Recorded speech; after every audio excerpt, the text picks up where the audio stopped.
quality is dishonesty.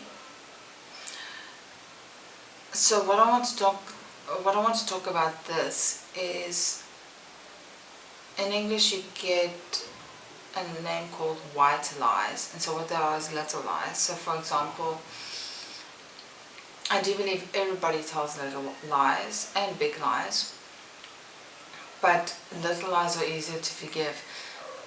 Like if you're going through a depressed season, but you are selective with who you're talking to about that depressed season, or you get yourself into debt, or you, I don't know, your partner cheats on you, and it's difficult because other people are saying to you, are you okay, you seem depressed, but you don't want to talk negatively about a person or a situation. So you're selecting maybe 2 or 3 people that you talk to about these problems, and other than that, you're the people that aren't so close to you, you are telling white lies to you, saying yes, everything is perfect. Those are white lies. So biblically, lying is bad. Okay? Nobody actually likes to be lied to, and it's actually a problem in the spirit. It creates a barrier between you and other people. It creates a distrust. But sometimes I want to justify it, and I want to say it is better to say yes, everything is fine, than to actually say this and this and this is a problem, because it cannot be fixed right now. Or it could be a problem in a friendship where if you don't talk about it, it will just naturally play itself out and fix itself. Maybe you guys can talk about it later once it's sorted. The problem with dishonesty is when it's designed to hurt somebody else, to get to use them to get to what you need.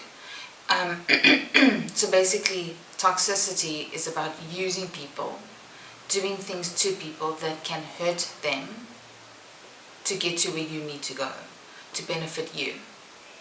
So the behavior ends up hurting the other person so that you can get what you want. That's where dishonesty becomes a toxic thing, where you are actually hurting other people. And this is where the concept of, if you love somebody, you're not going to hurt them. So the thing is, I agree with this and I disagree with it, because it's not if you love. It's about, if I have conflict in my relationship with my brother, and my parents say is everything okay, it's between my brother and I.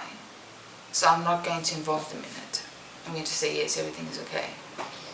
If I'm going to fix the problem, I'm going to fix it with my brother, as an example, right? So the thing is, dishonesty can also be in the case of me looking for a new job, and my boss saying, do you want a new contract? And I haven't got a new job yet, so I'm saying yes, but I'm lying because I'm technically going for job interviews. Those situations, you need to do the white lie, because you can't afford to say no and then you don't have a job for the next year. So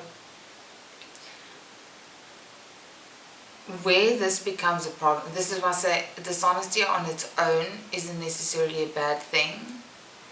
If it's little white lies, like like you get asked if you want to renew your contract, and you know you haven't got a new job yet, so you're having to lie to your boss. But where dishonesty becomes a toxic thing is, it's one of the 9 traits. You would need more than 50%, okay? It's got to do with cheating. So if you've had an affair, dishonesty is lying, it's a synonym. Deliberately withholding information. So sometimes that is necessary. This is why I'm saying withholding information can be necessary to guard your heart, to protect, if I'm having a fight with somebody and my parents ask me if I'm okay, I'm not going to tell my parents that this is what's going on, because it's got nothing to do with them. Being deceptive, it's a synonym of lying.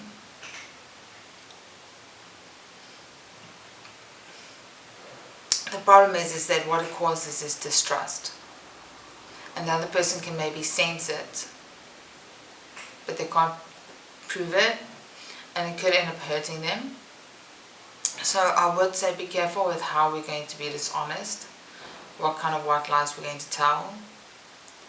If it is to guard yourself and guard a decision that you're going to make in the future, I think it's more about being cautious. But if you're lying about cheating, if you're lying in an attempt to get ahead of your friend, saying, no, I'm not prepared for this, in the meantime you are prepared for it, and it will end up hurting your friend, this is where it can be toxic. Although the Bible is completely against it, and I'm Christian, but I have seen through life that I can't tell my boss, I'm unhappy because you treat me like this, I'm looking for a new job, until I found a new job. Disrespect. Crossing boundaries that make people feel uncomfortable. I don't think you ever want to make somebody feel uncomfortable. So if they feel uncomfortable, there's a problem. To behave with rudeness towards somebody else. To disregard their feelings or their desires. And to do that repetitively. An interesting statement that I got from research says that the person talks at you rather than with you or to you.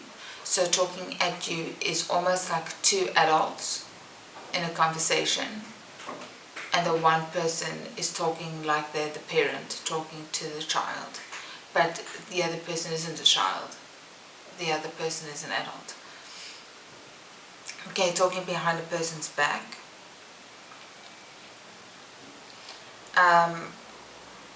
Or ignoring a person's boundaries. So they said no and you push anyway, because the person might, out of tiredness and feeling drained, might end up saying fine, do it, but that wasn't their original choice, that wasn't their original decision. So what it is that you're crossing boundaries, and becomes a habit, and then becomes a thing that you do, and this can be seen as disrespectful.